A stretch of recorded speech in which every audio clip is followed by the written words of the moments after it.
High friends, welcome to my channel. तर आज मी फ्रीजवरती जे आहे ते वॉल स्टिकर असतात ना, तर ते मी चिटकवून घेणार आहे. कारण दरवेळी मी न्यूजपेपर टाकत असते, पण काही दिवसानंतर न्यूजपेपर खराब होते आणि दरवेळी चेंज करावं लागतं. तर म्हटलं यावेळेस थोडंसं काही वेगळं करावं. तर हे मी वॉल स्टिकर ऑर्डर केलेले होते मीशोवरून. तर ते आधी मी फ्रीज साफ करून घेतली आणि त्यानंतर त्या साईजचं मी कट केलं पेपर आणि मी स्टिक करून घेणार आहे. तर स्टिक करतानाचा व्हिडिओ काय शूट नाही केला, कारण ते थोडंसं कठीण गेलं मला.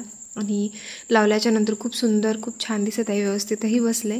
थोडंसं काही ठिकाणी थोडंसं कट झालं आहे, तर छान दिसत आहे. आणि मेन म्हणजे क्लीन करायलाही खूप सोपं, ओल्या कपड्यानेही आपण पुसून घेऊ शकतो. ते दरवेळी चेंज करायचं काम नाही पडत. तरी ते थोडंसं कट झालं आहे, तर ठीक आहे, पण त्याला तेवढा काही प्रॉब्लेम होणार नाही.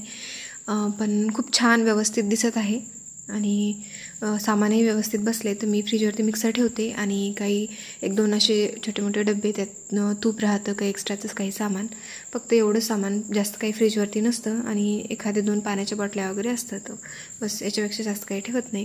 तर छान दिसत आहे, व्यवस्थितही दिसत आहे. तर विचार केला आता पूर्ण फ्रीजला पण बघते ट्राय करून, पण सध्या नाही, एवढंच आहे. तर कसा वाटला व्हिडिओ मला नक्की कमेंट करून सांगा. व्हिडिओ आवडल्यास व्हिडिओला लाईक करा, चॅनलला सबस्क्राईब करा.